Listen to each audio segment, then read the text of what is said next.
we speak. There he is, sitting right next to me.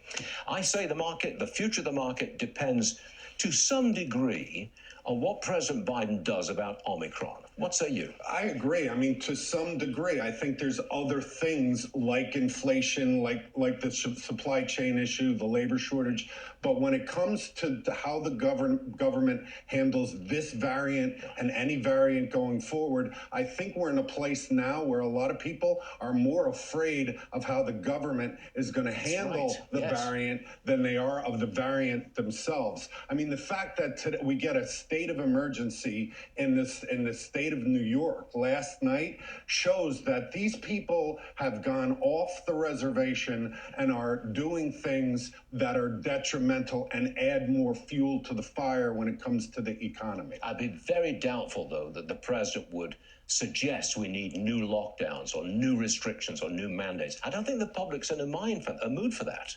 No, I think he would have a lot of backlash from that. But I think there's also the international market that we're seeing, the international economy. We're seeing other countries restricting travel. There's a lot of concern that this is going to break the chain of recovery. You know, that's the issue. It's going to break the chain of recovery. We're moving past this, and there's a significant percentage of people who want us to stay in this around the world, and I think that's what we have to be concerned about. Would you mind if I change the subject completely for the last 90 seconds of this interview? Right. You're a big fan of streaming. Well, you know a lot about streaming. You're very much into that. Mm-hmm.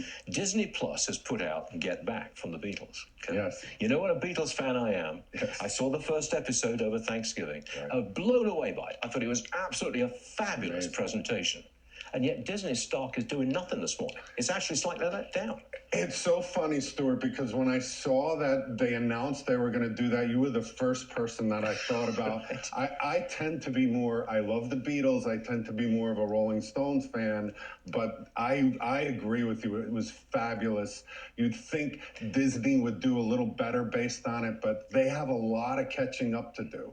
They announced that they're going to spend $30 billion on development, where Netflix, who's cleaned their clock, is spending $70 billion. So this is a good start from them, but they really have a lot of ground to make up for. A Rolling Stones fan? Absolutely. I didn't know that. Yes. I just did not know that.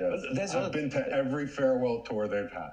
Really? Yeah, they've had probably a dozen farewell tours. I've got 20 seconds left. Don't you think it's about time Mick Jagger stopped prancing around the stage at 78 years of age? No, I think Mick Jagger looks as good and sings as well as he ever has. I think he should keep going for another 10 years. Well, that was an interesting digression from the stock market, wasn't it?